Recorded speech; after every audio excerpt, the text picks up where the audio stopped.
Stay with me. Okay. Real time, real time, real time, real time, real time, real time. Prince Blue. Real time, real time, real time, real time, real time, real time. Prince Blue. Talk that, talk that, talk that, talk that, talk that. Coach, coach, talk that, talk that, talk that, talk that, talk that, talk that. Coach, coach, talking entertainment too. Look, we ain't not the same as you. Look, we don't need a thing, just you. Just make sure the gang come through. Hello, hello, hello. What is going on, everybody? It is Wednesday. It is 8 o'clock. So it's either Black and Blue Lives or Real Time with Prince Blue. Today it is Real Time with Prince Blue, and we have a special episode today, along with special guests today. Um, for y'all that don't know, first of all, I want to thank everybody for joining us and everybody that's up in here today. Thank you. I hope everybody.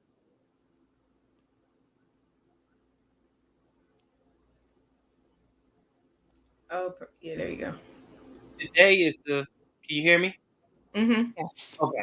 Today is a special episode because, as y'all know, if you're living under a rock, um, our son Princeton has autism. He's 4 years old, and we did one of these specials a while back when he was first diagnosed, and we just wanted to do another one and give you updates on Princeton's diagnosis and as a overall universal theme, talk about the financial hardships and some of the things that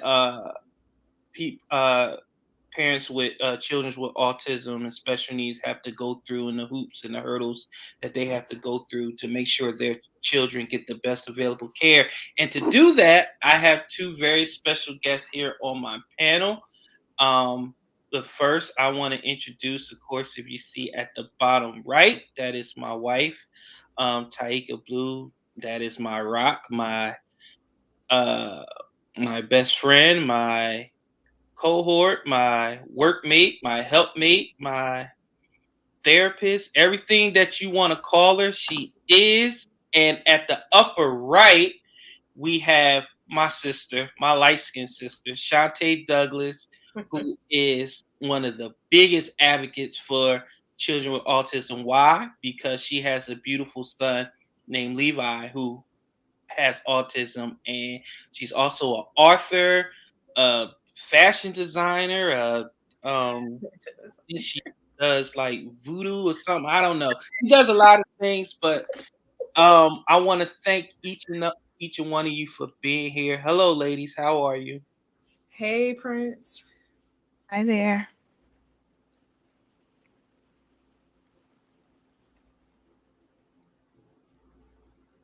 Hold on. Okay.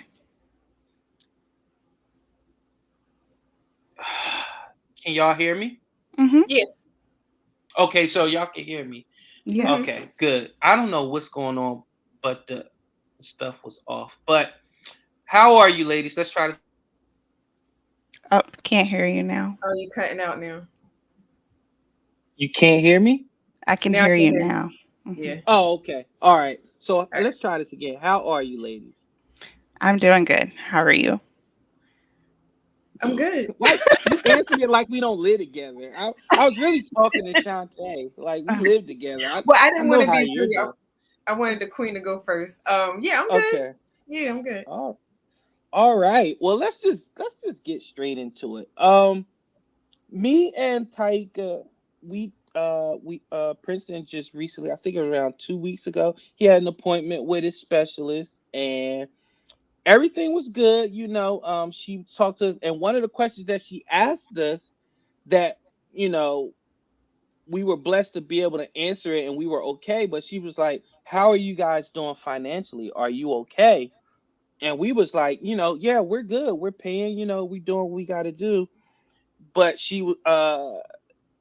we instantly thought about, what if we weren't okay? And some of the things that happens when it comes to when you're having to pay for services for your children, and these are essential services. These are not things that like you can just skip by and be like he'll be okay.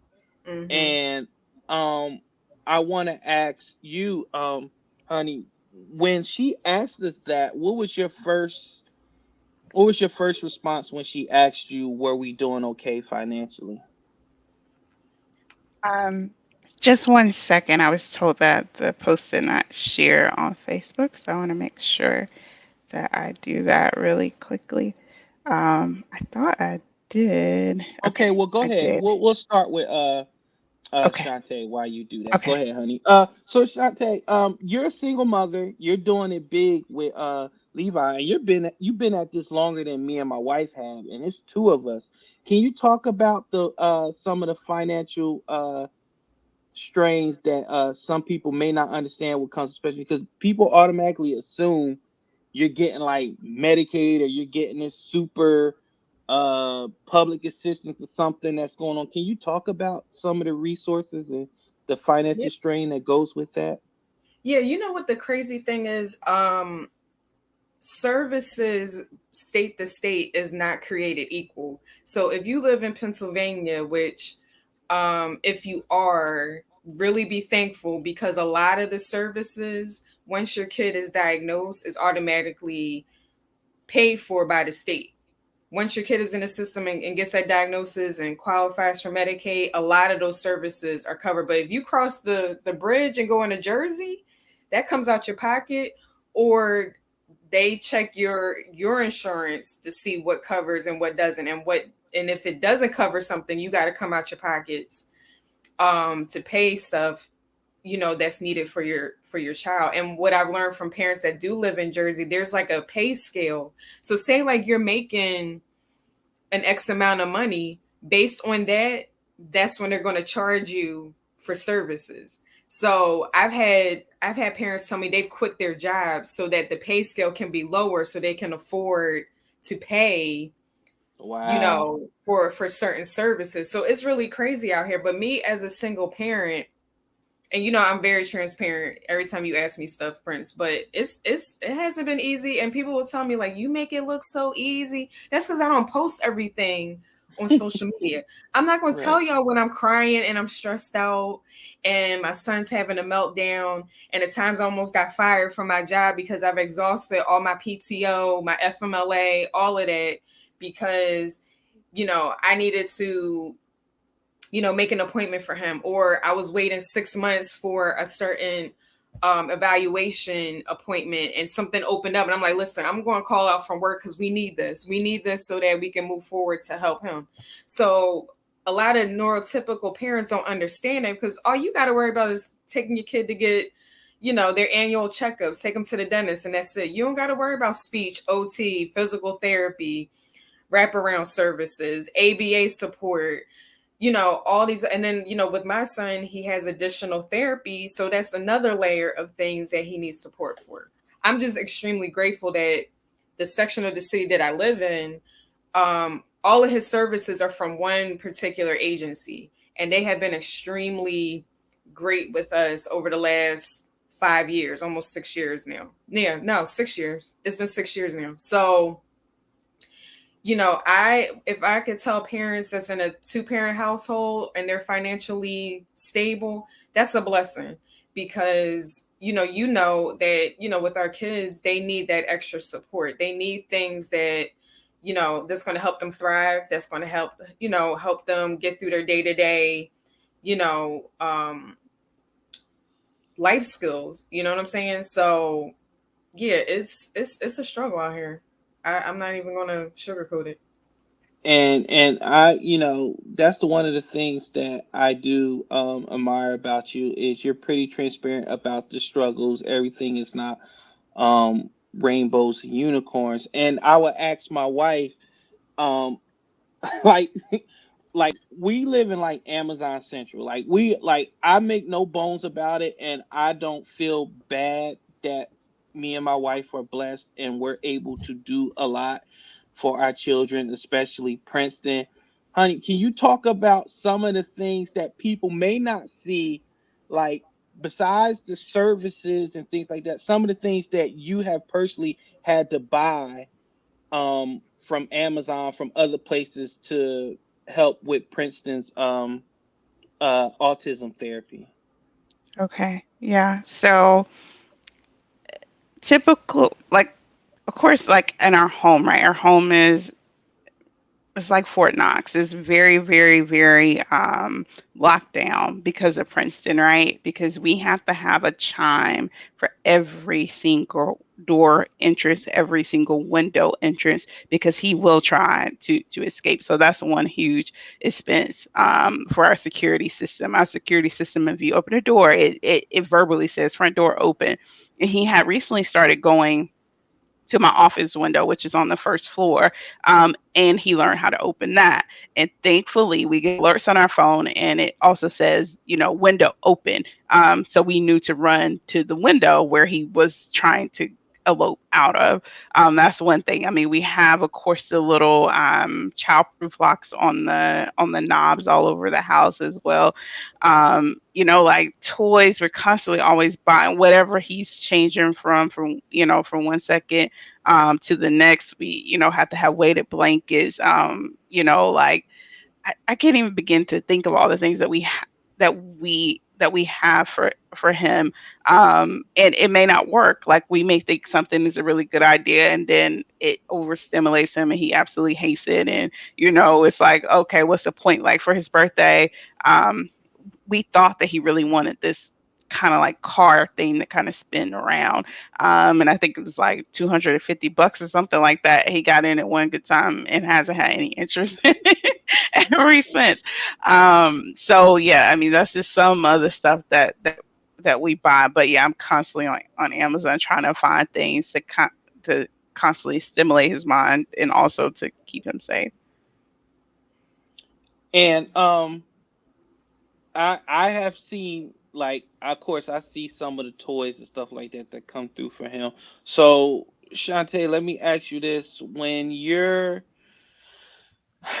let's get into the food thing, because this is very fascinating. Both of our children, they have a well, Shantae, Levi's more advanced now. He has a bigger selection now, and it took a long time to get there. But with our Yep. son, he has a rotation of about 5 things. So Shantae, can you talk about the food aspect of it and how you got to stock up, and then you stock up, and then he may not like what you stocked up on tomorrow, and then Man, you're left listen. with like 800 bags of pretzels. Talk about that. It's funny, like when you post stuff about Princeton, it brings me back to when Levi was that age. And it takes me back to, it was a very, very limited diet that he was on. And I think in the back of my mind, I was like, everything's a process. That's like my motto when it comes to him. Like everything is a process. And when he's ready, he will step into that next threshold of a milestone. I'm not going to rush my child. I'm not going to make him like catch up to everybody else's kid. Everyone else's kid is wolfing down ice cream and pizza, and we're at the birthday party, and the only thing he's like looking at is like, all right, I want chips. That was his thing for like a good 2 years straight. Like he just wanted chips. Okay. And then I was like, let me just like baby step a little bit. Like, come on, let's try some fruit. Okay. Then I figured out he likes apples. All right, we'll do that. Then it was like, well, let's try some strawberries. It was kind of like on the fence with him. Like, all right. So everything was like a process. And I keep telling a lot of other parents, because they get really frustrated, is like, number one, you want safety first. You don't want to force feed your kid and they have a gag reflex and then they're choking. Because my son was a choking hazard because one of his sensories was taste. So if something didn't feel right in his mouth, he would gag, and then it's like, oh my God, he's about to choke. And then I'm like ready to do CPR on him. So it took, I kid you not, it took 3 years for this kid to eat pizza. It took 4 years for him to eat broccoli. Now he loves broccoli to death, but it just took a lot of patience. Like you just keep trying different ways of cooking stuff. But going back to what you're saying, listen, it's a car note of what I spent on food. Like now he wolfs down everything. I mean, my snacks, his snacks. I'm like, yo, like I remember when he was a toddler, it was like, don't you want to try this? Mm-mm. He'll just look at it like, I'm not touching that. Give me some Doritos, give me some pretzels, it's like all junk food, but you can't eat just that all day. Like you need something else. you sound like my wife, because and especially it's like they like the things that from a cultural standpoint and a health Mhm. standpoint that's not good for us as in the black community. The Right. chips, hypertension, Right. things like that. So when Mhm. Princeton, he would love Doritos, and I mean, I'm talking, he'll eat 5 bags before you like blink. And my Yeah. wife, she'll be like, "That's too much sodium, son. No, no, no." And then here comes the meltdown. Honey, can you talk to how you as a mother, you're trying to process, also trying to make sure Princeton eats, but you know that 5 bags of Doritos ain't it. So how did you balance that? Yeah, so before we knew that Princeton had autism, we did notice like a cycle in foods, right? So he would go through phases where he would just only want potatoes, just French fries. And it was that one time that I don't know if it was food poisoning, stomach bug or something, but he was eating his favorite potato, like hash brown type snack. And he threw up, and he has never, when I say never, he would never touch another anything potato ever again. Um, so some other snacks that he ate as an infant, we have been able to cycle back to like honey nut Cheerios, puffs. Um, they all have to be a certain flavor. Like it has to be the blueberry Gerber puffs. It has to be the Cheerios, but a certain with it. It matters what's on the outside of the box, and it has to be. We were able to get him to start by eating yogurt again, which was good because that means he's getting some type of calcium and a little protein from that. But he's very very particular about yogurt. It has to be Danimals, strawberry, and banana. And sometimes like if we can't find that particular brand in 5 stores that his dad may go to during the day, then he may do Stonyfield, but it has to be the particular person on the front of the yeah. So it can be a lot, and we will go through and go to we Prince goes to BJ's and gets like big boxes of Doritos, big boxes of popcorn, but he can't sit there and eat 10 bags of popcorn because of all the sodium and stuff. So it's hard, and he won't drink any water. He only drinks chocolate almond milk. So it's a hard balance, but I've been successful in getting him to take a multivitamin every day now. So that's a good thing. At least I know he's getting some type of supplements, but it is a constant struggle. And to that point, we've been really trying really hard to get him in with the feeding specialist. We've been trying since August of 2020. And it has been a year since we have tried to get the referral in. It's one thing after another, and that would be very helpful for him to be able to have a feeding specialist where they can kind of work a little bit more with him on eating. OT is able to do that, but unfortunately the hospital that we went through for OT did not add that to his plan. So that wasn't something that they worked on, unfortunately. Mm. Yeah, and that's one of the things. I'm glad you talked about the services. It's like you're vigilant on in these with these services, but you understand there's also a waiting list. And then guess what else? We're in the middle of a panorama, right? So Mhm. you're trying to give people leeway because it's short staff, but you're also like, I know damn well it doesn't take this long to get a referral, but it has. And that's another thing I wanted to talk about. Let's talk about services, and let's talk about when you find a good specialist, how you want to keep that specialist, even if it means you have to drive 45 minutes, transportation 45 minutes to an hour. Talk Right. about resources and how particular you have to be when you find a certain person that's going to vibe with you, not just tell you what they think that you're going to do, but also ask your input and actually try to treat your child differently and not treat your child as in every autistic child on the spectrum. I'll start with Shantae with that one.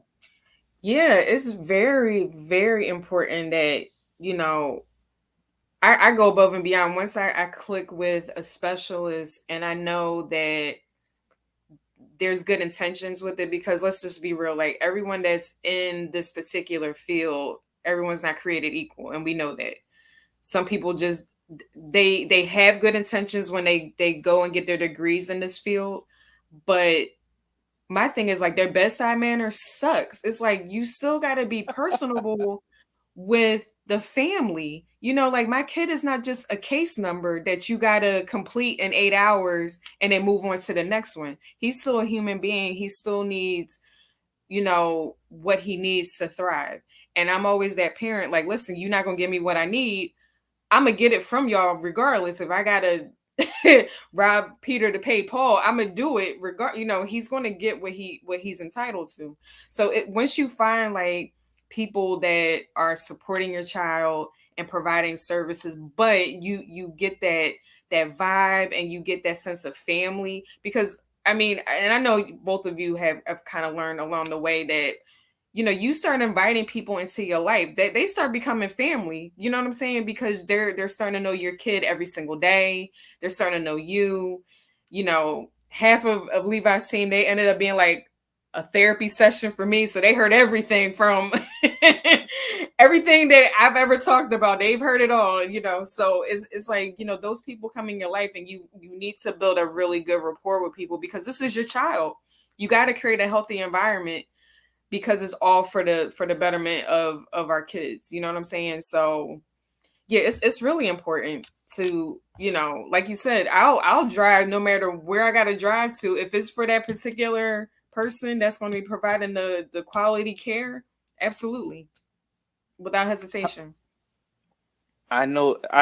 The reason why I smirked when you said some of these people bedside manner stinks, because my wife can give you, she can talk about her standards when it comes to her son. Lord, man. Sometimes I roll my eyes at Princeton because I'm like, you ain't gonna be having this power over my woman. I married her, and it's because of me that you here. You ain't about to be making my woman have emotions that I can't.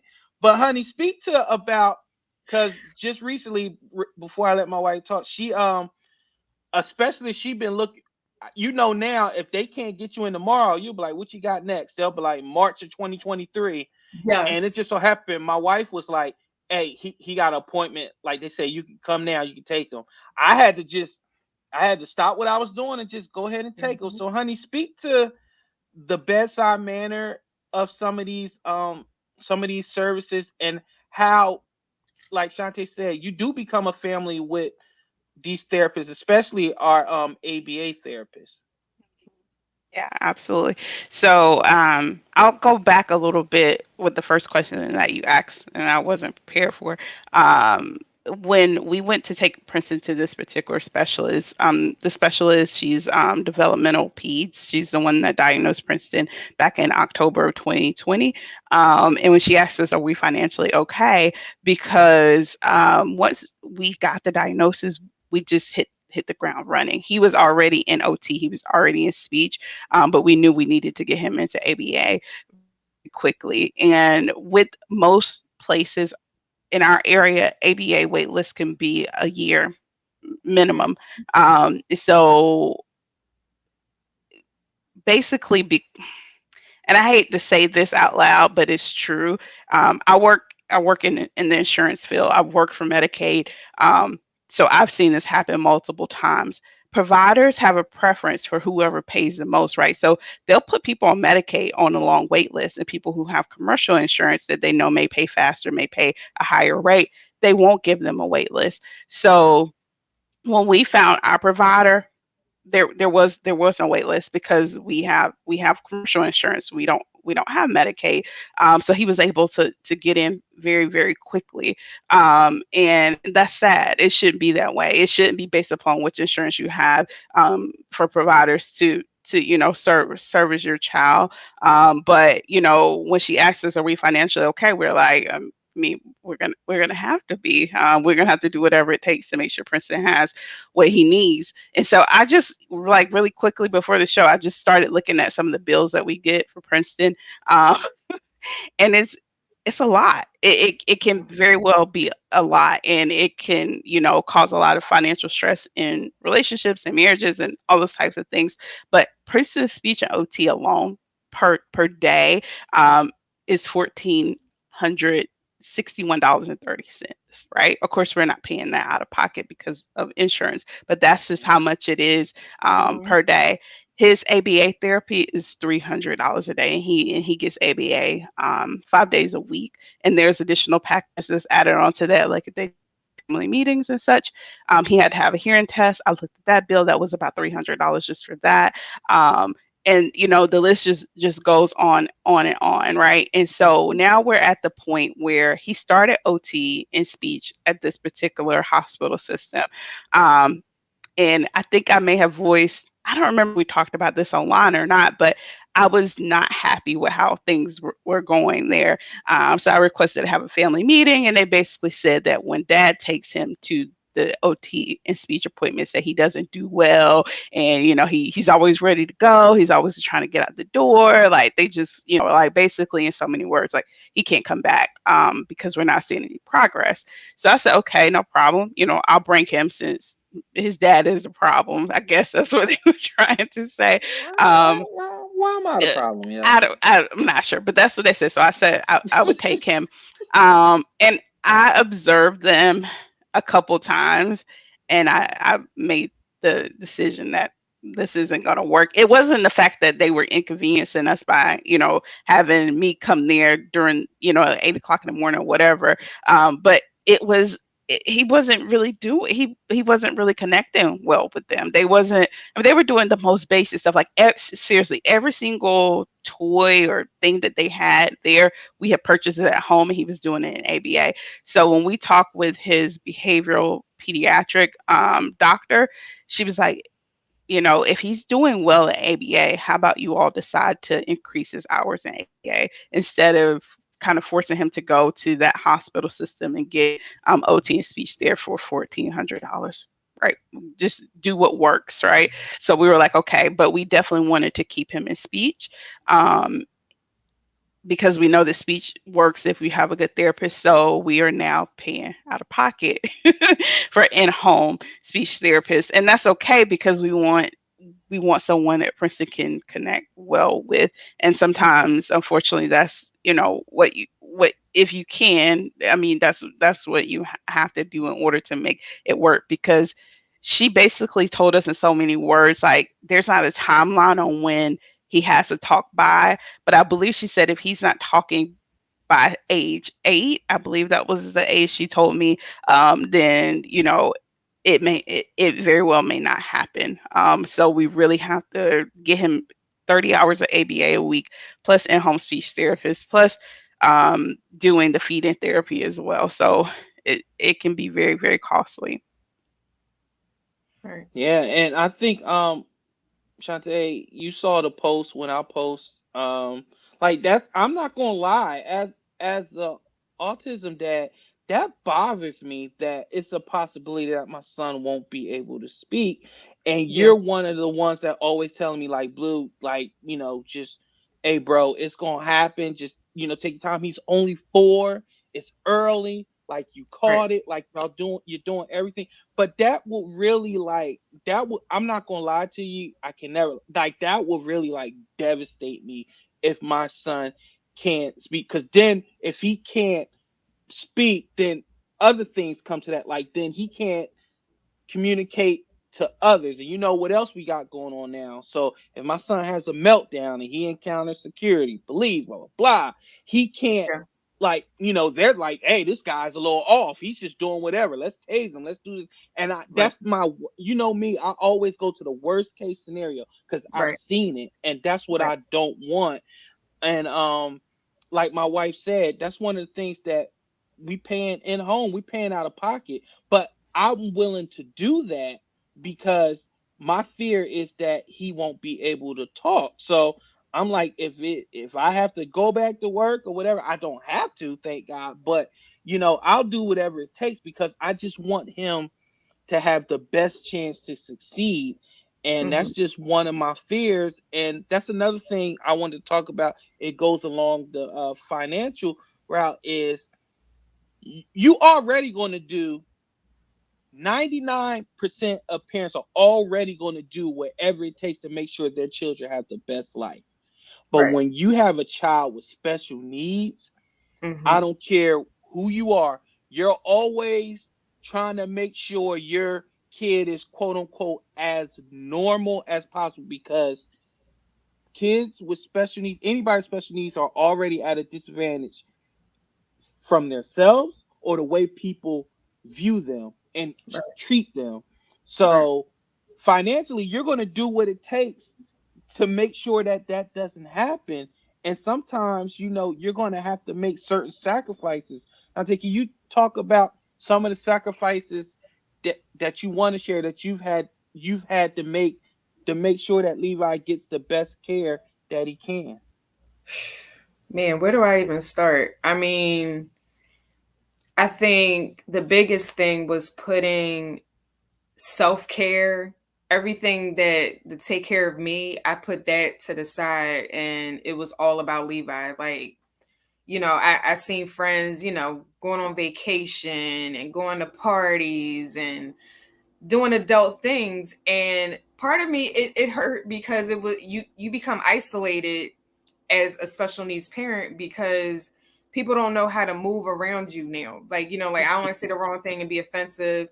She might not even be able to come out, so I'm gonna just not invite her. So it was like that internal thing that I was going through. But at the end of the day, I kept looking at my son and I was like, I owe him this. I don't care if, I gotta be isolated from the rest of the world. If my child is thriving, my child is thriving. You know what I'm saying? Like, fast forward to my 8-year-old that is telling some lady during picture day, don't tell me what to do.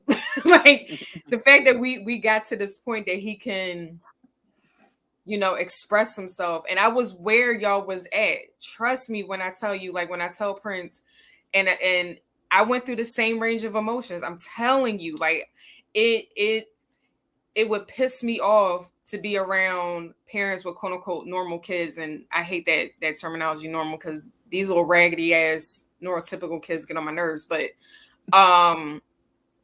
it would kill me because they be bragging about, oh, she's talking nonstop and she's doing 85 words, and meanwhile mine is just like making sounds. You know what I'm saying? Like, that's where he was at. But what I kept in the back of my mind was like, I just got to keep talking to him. I just got to keep that communication, because I don't ever want him to feel like something is wrong with me. You know what I'm saying? So that was like my driving force in my mind. Like, if he was at my mom's house and I was at work working overnight and she would call me, I would still have a phone conversation with him. Even if it was just dead air on the other end, I was still talking to him like, you being good for grandma? What you doing? Like, I would still keep just having that conversation, because in the back of my mind, I'm like, his brain is a sponge right now. So it's all just absorbing. And one day, I'm telling y'all, like, Princeton is going to be just blurt out something. Like, where did that come from? He's just storing it. Like, when our kids is ready to just like hit the road running, this one, I can't catch him now. I'm like, yo, let's just bring it back a little bit. Now you being a little, just bring it back just a tiny bit. But those in the beginning, it was rough. And like I told you, Prince, like, we did an episode where I was talking about domestic violence. Like, I was in an extreme, it was just too much going on around me that I don't even know how I maintained what I maintained in the beginning for him, because I was an emotional wreck. I mean, an undiagnosed mental illness for me, and making sure my son was thriving. You know what I'm saying? Like, it was a lot. It was just a lot. But I'll tell you, in a heartbeat, I would do it all over again. If that meant like where we're at now, I would go through the mud and I would go through the fire for my child, because that's my baby. You know what I'm saying? Like, God don't make no mistakes when it comes to our kids. And both of y'all are doing the utmost. When I say, like, I admire both of y'all so much of how hard y'all go for your kids, because all of your kids, but especially Princeton, because what's really disheartening, and parents, y'all, like, it breaks my heart when I'm sitting in IEP meetings and they're looking at me like I'm a unicorn, because parents don't be going as hard for their kids. And this is like it's almost like a never ending vicious cycle, because you have the good parents that got to fight extra hard for, like, listen, y'all need to listen to me when I'm trying to advocate for my kid. But then they looking at you because it's like 85% of the parents just gave up, and they're just like, well, I'm not showing up for an IEP meeting. I'm not doing this. Like, okay, he can't talk, fine. All right, whatever. No, he'll be all right. You know what I'm saying? So it's like, it's right. So many things that, and I'm pretty sure y'all, y'all have run into those situations where y'all live in Philly. It's terrible. Like half of the parents I know, they're the ones advocating going hard, and then there's other parents, they just disappear. Like the kids not showing up to school, they don't give a damn about truancy. It was like it's terrible. It's terrible, and it's just like, how do y'all just sit back and not go hard for this human being you gave birth to? They didn't ask to be born. They didn't ask to have autism. You know what I'm saying? Like us as parents, we owe that to our kids. You know, and my driving force, it was already one that just he didn't want to accept the fact that his son had autism. I was not going to fail him at all. You know what I'm saying? So all I can say to both of y'all, like, I'm proud of both of y'all. Y'all, you know, y'all are doing a damn thing when it comes to Princeton. I love seeing pictures of him. To me, he's thriving. So don't beat yourselves up, because I do that all the time with me. I still don't think I still do enough for my child. But that's just me being, you know, I expect the most out of myself to be what I need to be for him. But it's gonna come, like I said, everything's a journey, and everything is comes in its own time. But it's gonna happen. I really do, because as I'm watching Princeton, I'm telling y'all, it's really how Levi was. It starts off with making these noises, then it's short little phrases, and now I can't get this kid to shut up. So it's it's gonna get to the point where y'all on the phone, like, yo, can you be quiet? I'm on the phone, mom. But I just want, like, you know, dinner number 5. You just ate. Go to bed. Can you just go to bed? So yeah, it'll get there. But y'all doing so much for him, and he's so blessed to have both of y'all as his parents. So I really wanted to let y'all know that. And thank you. And the I'll talk to my wife about it, because she really, like, she goes so hard. And sometimes, again, y'all know this is a pro truth channel. When sometimes, like, she'll be like, Princess has parent teacher conference Friday. And I'll be like, you know how many parent teacher conferences my dad went to? One ahead? 0. And then she'll be like, but that's, we're not them, that's problem, we gotta do. But it is generational. And honey, can you speak to some of that? Because, you know, sometimes, let's be honest, the way they paint Black parents sometimes, or a lot of parents in general, you don't Yes. give it them. So honey, can you talk about the reason why you go so hard for Princeton, and all of them, if they need something, or if there's a meeting or something, talk about why it's important that you be there. Well, because I'm their mom and I'm their best advocate. So yeah, I mean, just speaking a little about Princess. So Princess had a speech delay as well. My family, everybody can speak to that, because nobody could ever understand what she was saying besides me. Uh, and so, and then just one day, like, it's like the floodgates open, and she just was talking up a storm, and it's like she never stops talking. So I'm really hoping, the same for Princeton. And that's what we thought was happening with Princeton. We thought, okay, he's going to have a speech later, like Princess, and we'll, just get him speech, and, he'll be fine. But we recognize other symptoms as well. But the reason I go so hard, especially for Princeton, is because he can't speak up for himself, right? So I couldn't imagine putting him in a situation that makes him feel uncomfortable, or if he doesn't like something, I want to be able to help people understand. Okay, this is my son. This is what he likes. This is what he doesn't like. This is, so I have to be able to speak up for them, because I was attending family meetings with, families, and a lot of parents, they're burnt out. Like they don't, first of all, they don't want to accept the diagnosis, right? They are like, oh, he's fine, oh, she's fine, or whatever. They have a hard time accepting it, especially in the Black community. And so for Princeton, I just want to make sure that since he can't speak up for himself, we're going to make sure that we speak up for him. And there was an instance more recently, and I have to admit that I probably overreacted a little bit, but but there's a person at my son's ABA clinic, and she was giving us a hard time. I thought she was giving us a hard time. And it just became a big deal. It became a big deal where everybody in the organization needed to be CC'd on our emails because we were like really button heads. And we had to have a family meeting. And my big thing was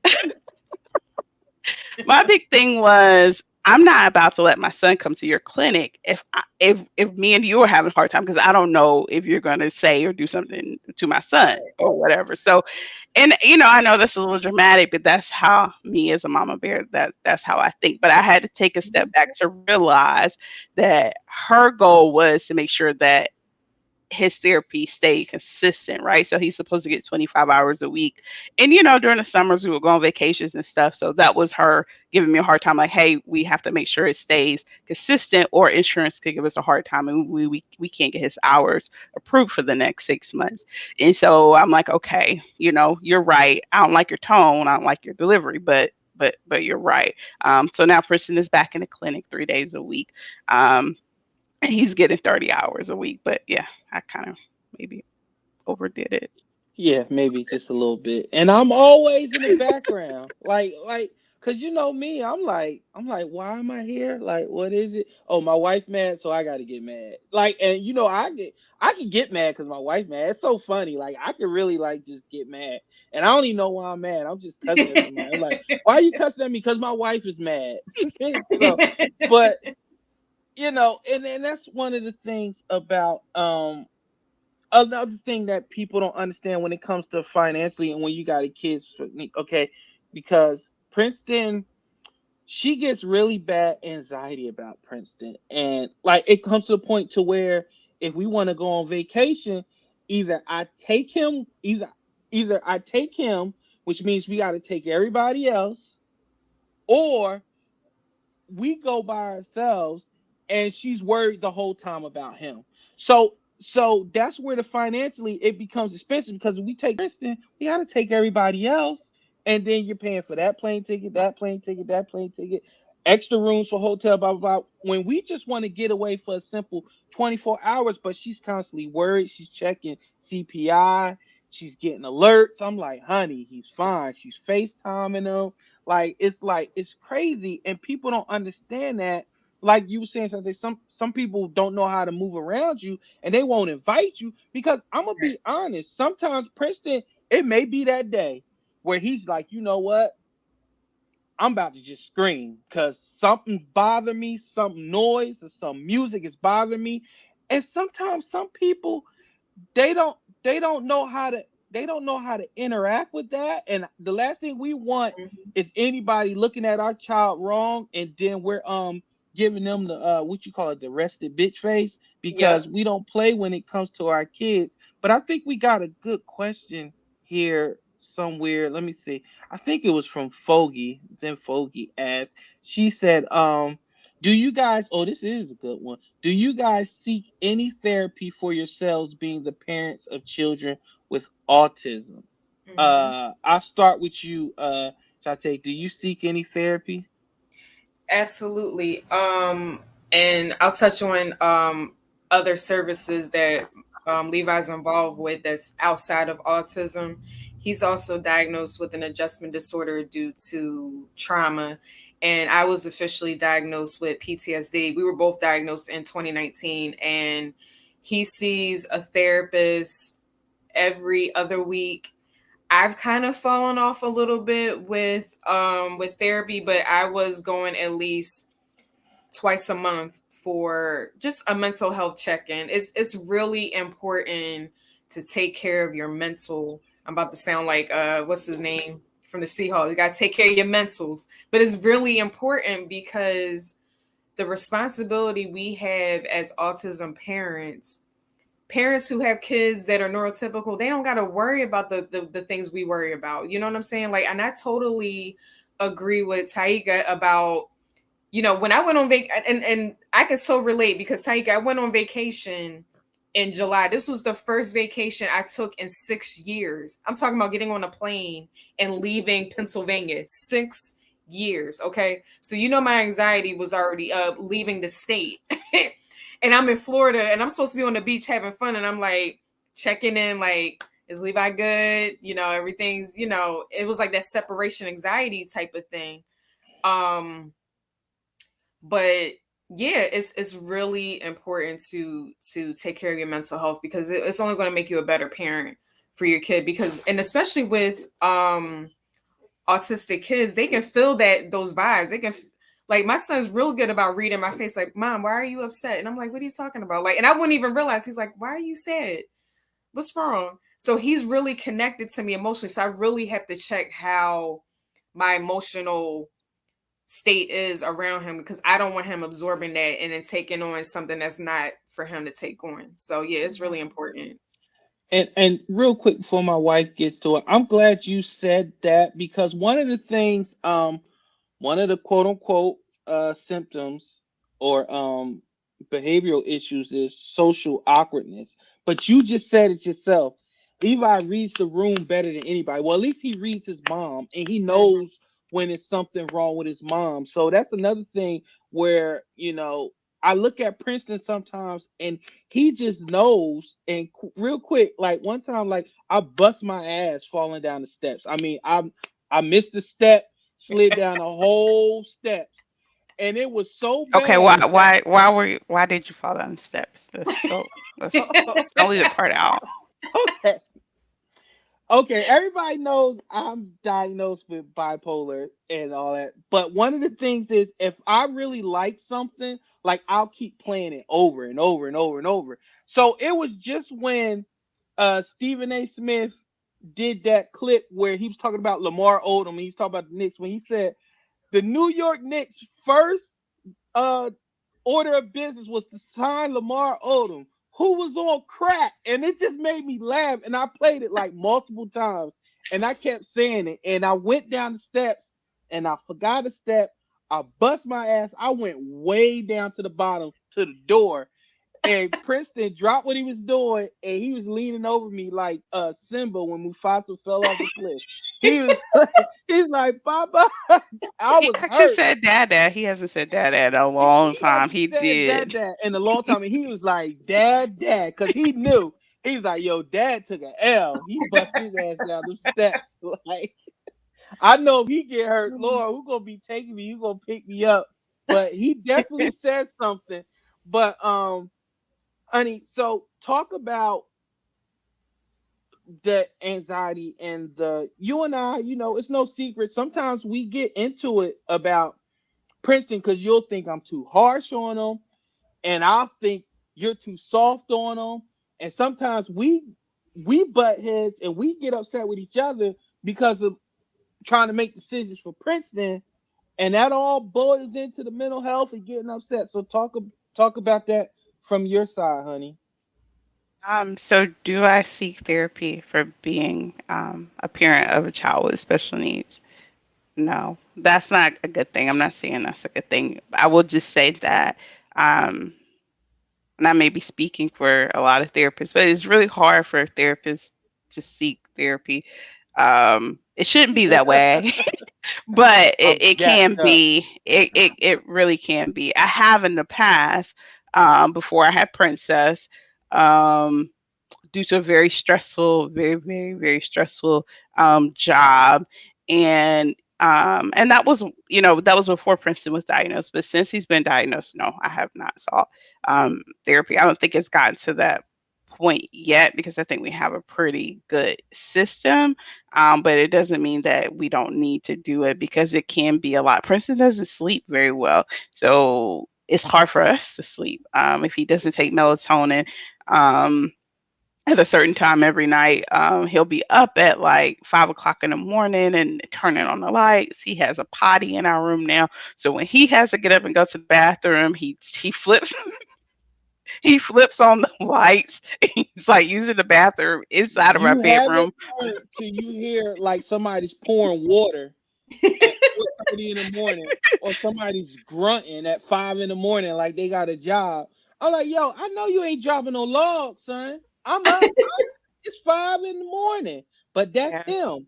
He'll flick the light on, grab his phone, sit on the toilet, and you know, he'll do what he does. And to answer it, no, I don't seek Therapy, because I already talk to a therapist twice a month for my mental health issues. But I, like my wife said, I do, if you can, if you need to talk to somebody, absolutely do it, because Mhm. it can become a lot, and you need somebody to lean on, or you need somebody to bounce some things off, and that just helps with you and your relationship and being able to communicate with your, because one thing about autism, either they're going to know why you're upset, or they're going to know you're upset, and Mhm. if you're lashing out at them, then they're going to think they're the problem, and you don't want that. So I also want to ask about, when it comes to, let's talk about financially, far as the, everybody was talking about how it's a strain, but let's talk about, if there's one thing that having a child with autism and special needs, what is one thing financially that it actually helps? That is And I financial. already got one. I already got one. Think about it. If okay, Princeton only eats, if he only eats 5 things, you ain't gotta worry Oh about yeah, them meals. right. You ain't gotta worry about them ordering. Like when we go to the restaurant, we know he good. We pack the snacks. Mhm. That's one whole meal and drink off the menu. So one thing I would say finance that it helps, that he's such a picky eater, and one of his superpowers is that we don't have to spend a lot of money on different types of food that'll go to waste, blah blah blah. We Right. buy a lot of stuff that has a long shelf life, because eventually he'll come back around to it, Right. and it's still good. So that's Right. one of the things I personally think that it helps. That one of his superpowers is he's very picky eating. I don't know if y'all have something that you Um, that you I will consider. say, like, when it comes to toys, I'm just very grateful. Levi, being 8, he's still, all he cares about is Hot Wheel cars, and that's very cheap compared to what I be seeing other people's kids, like, I want an iPhone, I want this, I want, like, that's great. You want Hot Wheels, that's what you get for Christmas, and he be the happiest kid. Listen, and the Miles Don't do Morales that. costume. Nah, don't do that to Levi. No, I'm gonna have to talk to Levi and be like, yo, we gonna have to start. No, don't let her go with the $20 to the Family Dollar and get you 20 Hot Wheels, and sit back and think. But no, if that's what he loves, hey, Right. I'm all for it. That is fantastic, honey. What about you? You all both said it already. Like it's mainly the food, right? We when we go out to eat, they're like, okay, what about him? Like, but we already have a snack, so we don't have to pay for anything. And then as far as toys, he gets fixated on certain toys. So he has a phone, one particular toy phone that he likes. He does like race cars, but only one. It has to be the gray one. Like, and so like as long as you can keep that one thing safe and don't lose it, you're gonna be good. Like he doesn't care. Like we have a whole toy room here, playroom here that I'm sitting in right now. Ask Princeton if he cares about being in the playroom playing with toys. Princess, on the other hand, every single day she has something new that she needs us to buy. And Elijah too, right? So like it's one more electronic that he needs us to get. So yeah, that part does save us a lot of money because Princeton is completely simple with his toys and his food. Hmm. And for the longest, we saved money on clothes because he was in Yes. onesies all day, Right. every Yeah. day, toe out, foot out. We would cut the feet Mhm. out. Like, listen, that's all he would wear. But Yeah. now he's wearing clothes. So now his mom is going overboard with all this Mickey Mouse apparel. I'm like, first of all, I didn't know they sold Disney apparel like that, because he be having full Mickey Mouse jump sets, jumpsuits, sweaters, hoodies. I'm like, come on, Disney, y'all gotta hook us up or something. We spending all this Right. money. But when it came to this episode, I just, because the wife asked me to do it, and she wanted, one of the things we want to do, we wanted to update Princeton's chronicles, and update how he's doing, and let y'all know that now Princeton has an Instagram page that that my wife told me to make for him, And at first, I asked her, was she sure? But she's she's going to be in charge of that, so she's going to be posting stuff, pictures, and his videos and stuff like that. But honey, can you speak to the progress, some of the progress that Princeton has made since his diagnosis? Yes, absolutely. So, his doctor was so impressed because, like I said, when she seen him October of 2020, like, he couldn't sit still for a very long period of time. Now he's at the point now he can sit at a table, he can stay focused on a task. He's eating a little bit more food than he was before. I mean, he's taking multivitamins. I mean, my God, boy, he's going to the potty. I mean, that there alone for us, that's it. Like, because I was thinking, okay, when it's time for him to go to school, will we have to send him to a specialized school that's only for children with special needs because he's not able to go to the potty? But he is. He does it completely independently. I mean, of course, still has some work to do because he still prefers to use his tiny potty and not the big potty. But he's able to go to the potty. I mean, he's doing so much, and we've heard some sounds that we think are words. Prince always says it's not Oh, who's words. we? Me and his ABA therapist, and her boss, we hear him say things. I mean, and it's just amazing, like just watching him. And people used to, before we had a diagnosis, people would make comments like, "Why won't you cut his hair? His hair is so, for lack of a better term, nappy." Because we came up when he turned 2, we were like, we're gonna lock his hair because he had so much. We didn't want to cut it, and he was very sensitive to touching his hair, and so we decided, to lock his hair, and that was a huge process. Like, we thankfully we've had some great people who've helped us along the process. My friend Tyson, she's also Uh-oh, Oh, she froze. you froze.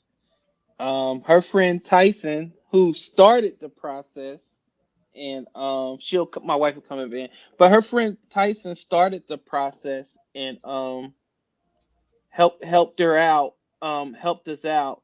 And what happened was he would like scream. I would like have to physically hold him to where I would be sweating, and I would be, it'll be like a workout. Like one time I put my Apple Watch on and I burnt like 300 calories trying to hold him while he got his hair retwisted or locked. So that's the one thing about it.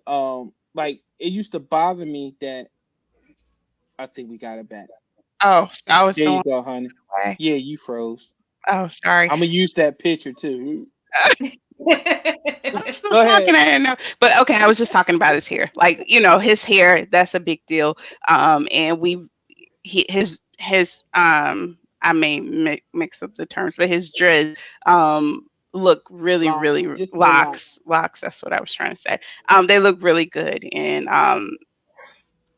that's another big thing because he wasn't able to sit still. I mean, his dad still fights with him when he's in the salon chair, but he's doing much better.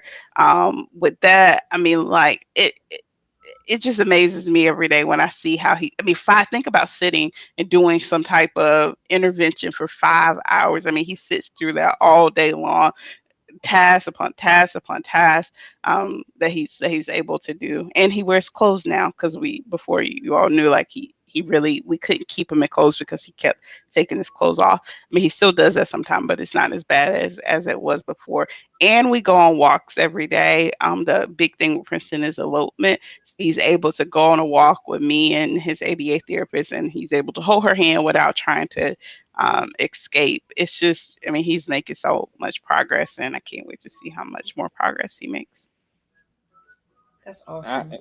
yeah, that's good. So I say it's been a year. Levi has done some milestones. Talk about some of his milestones this past year. Um, Man, when we did the IEP meeting at the end of second grade, he mastered all of his behavior goals, which took years.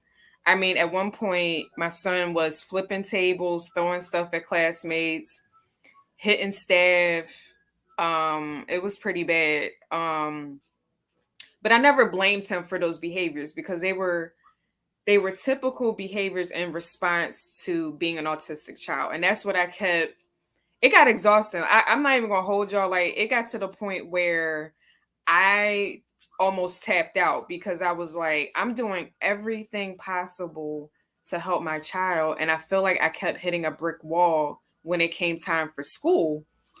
It just felt like, everyone sitting at this table has a master's degree, but yet I got to explain to y'all the difference between, a response to trauma and a meltdown. And it's two completely different things. And unless you have PTSD or some type of trauma disorder, you don't know what to look for. Like, I can never relate to my child as far as autism is concerned, but the trauma side of it, absolutely.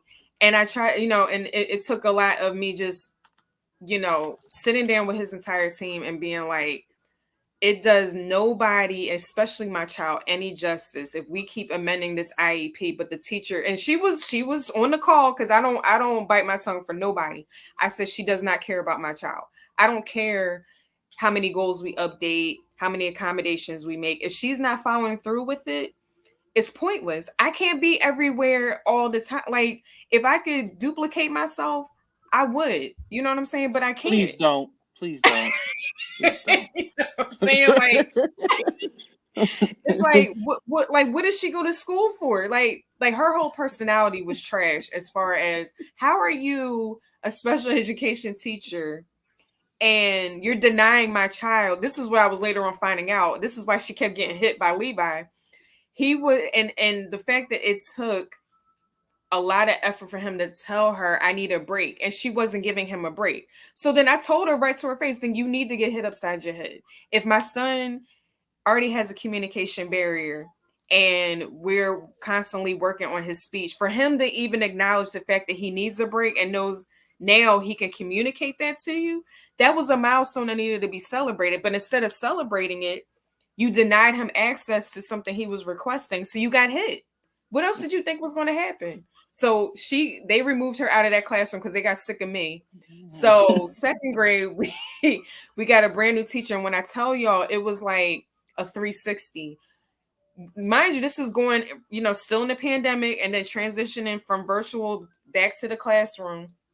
Behaviors was like disappeared, and he was doing like typical, like, no, I don't want to do that, but still do his work, like talking back to the teacher or whatever. But like the hitting, the screaming, the scratching, punching, kicking, all that was like just disappeared. You know what I'm saying? And like, I cried because I'm like, y'all don't even know.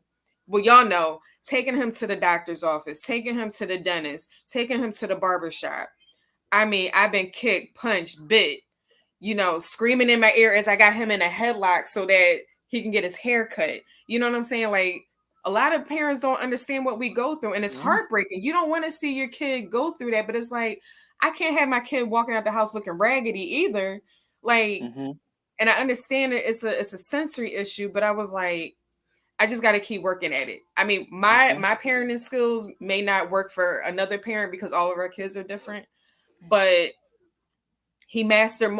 What really made me cry, like I literally bust out crying in the middle of the IEP meeting the end of second grade, was that he mastered a lot of his speech goals that we've been working on. And I'm not going to cry on here, but it was like, it took me back to those times where, I was determined to keep that communication open with him. You know what I'm saying? Like, I just never gave up hope that he's going to tell me that he loves me. That first time, like when y'all get to that point of him, and it'll come out of nowhere. Like when he told me that for the very first time, you couldn't even console me at that point. I was crying so hard because it's those moments that other parents take for granted. You know what I'm saying? So It's like when our kids do something that they haven't done before, like, I mean, putting him on like you saw my tweet this morning, putting him on the bus to go to school now.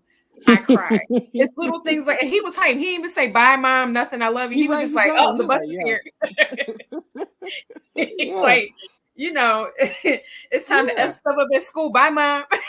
Yeah, listen, he ready to go flex. No, got the haircut, got the kicks, like Levi, and that's one of the things about um Princeton is he's so independent to where there he is right there. Hello, son. He must have Hey, bust in there. Princeton. He's so independent. Like if I open the door, like he's ready to go. Like it was to a point where he would pick which car he wanted. It was for a while that Mm-hmm. he only wanted to ride in his mom's car, and I would try to take him to my car, and he was not having it. But now we got Yeah. him back to where he can get in both.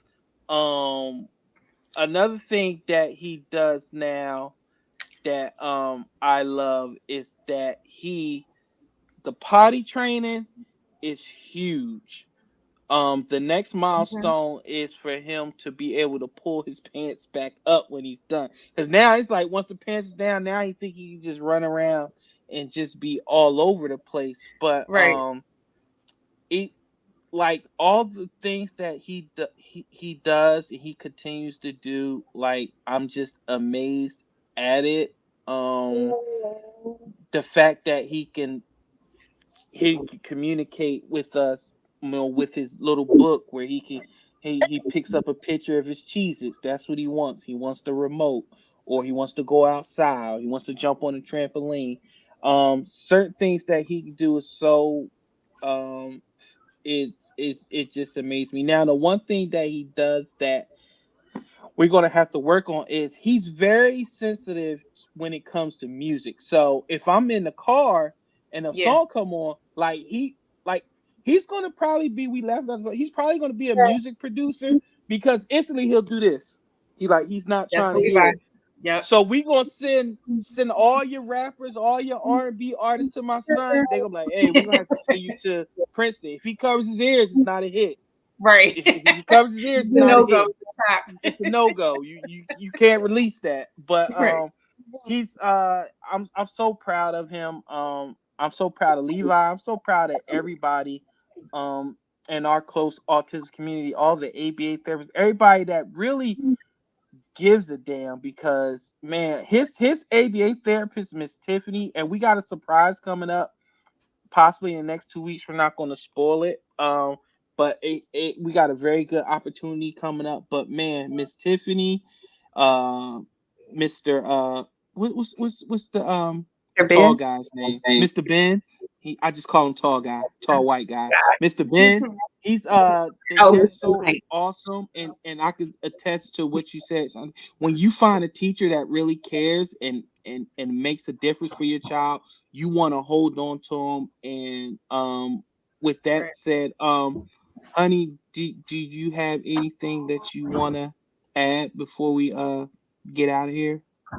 Um, I want to be able to share more like resources with parents who may have children with special needs. So that's why we created the Princeton is it underscore Yes, underscore Chronicles chronicles. on Instagram. We just started today, so be patient with us. We haven't put any content up at all, but I want to be able to share more information, like things that you can do to be able to get ABA therapy, to be able to get speech, to be able to get. We're working on getting him a communication device, which could cost a whole lot of money. Are you leaving? Oh no, you're fine. That could cost a whole lot of money, but there's a resource in Greensboro we're gonna have to drive to and get him evaluated there, and hopefully they'll be able to get it approved through insurance.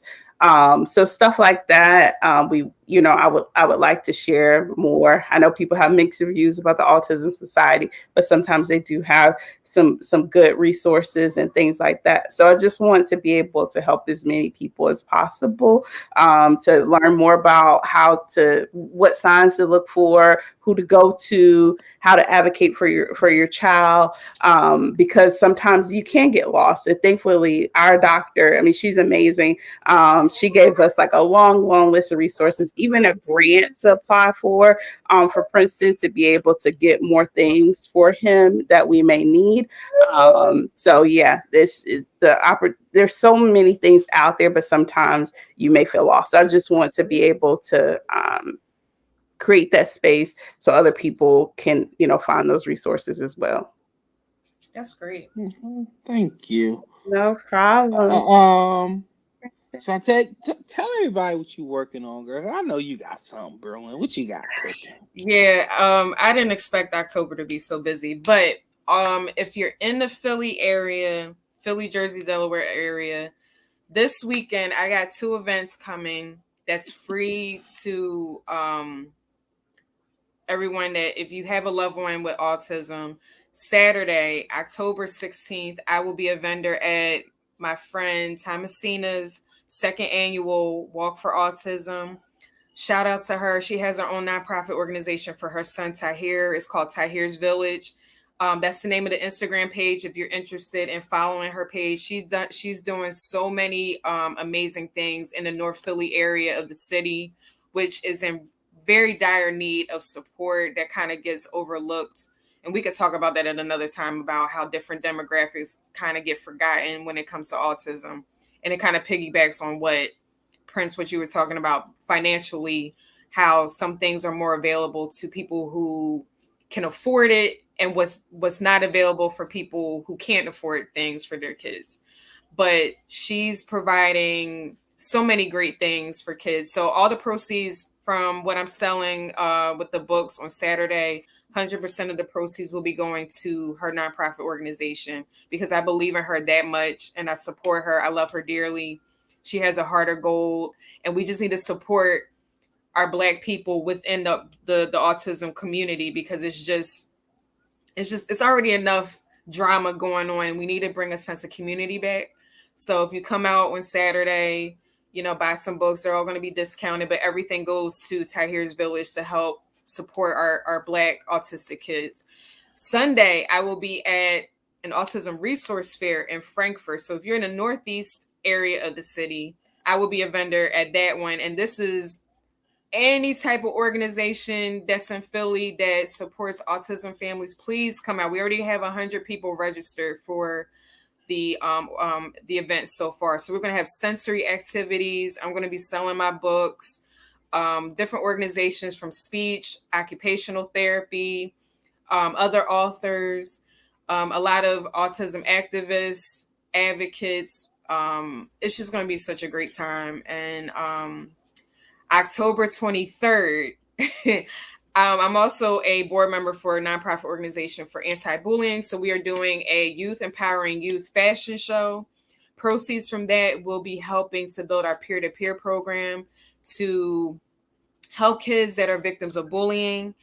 Also, October 30th, I will be a key speaker for a virtual conference. So I will be, actually that link is my pinned tweet. So the link to register and the flyer for that is on my Twitter page.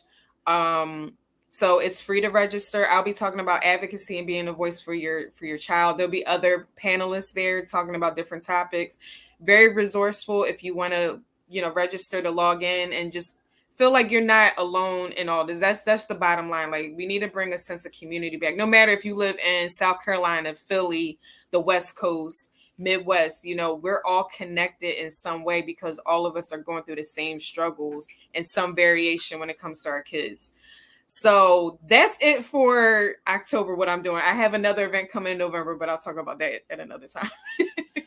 Damn, you just left out Halloween shit. But listen, keep doing what you're doing. I always appreciate, anytime I can help you do anything, even if I just tweet it out, bring awareness to it, I'll do it. Thank you for joining me. And thank everybody out there for joining us during this. I know this isn't an easy episode or easy topic because if you don't have a child with autism, then you're like, why am I listening? But if you do, you're like, yeah, I'm listening. Other people should too. But thank you. Make sure you share this. Make sure you get as many people involved as you can. And if you have any questions of me, I'm at Real Prince Blue on Twitter, TikTok, Instagram. Shantae is at Levi's mom, right? On Yeah, Twitter. 82.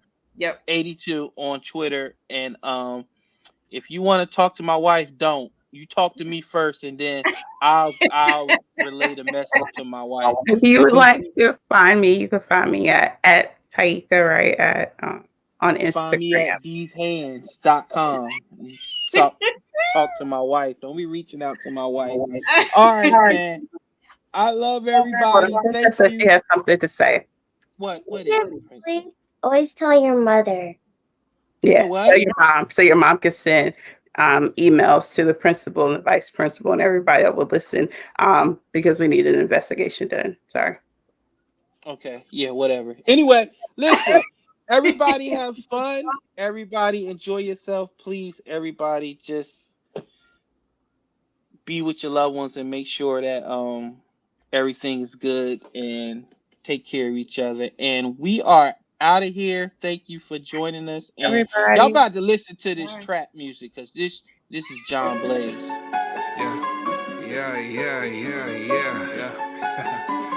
Look, say it with me. Okay. Real time.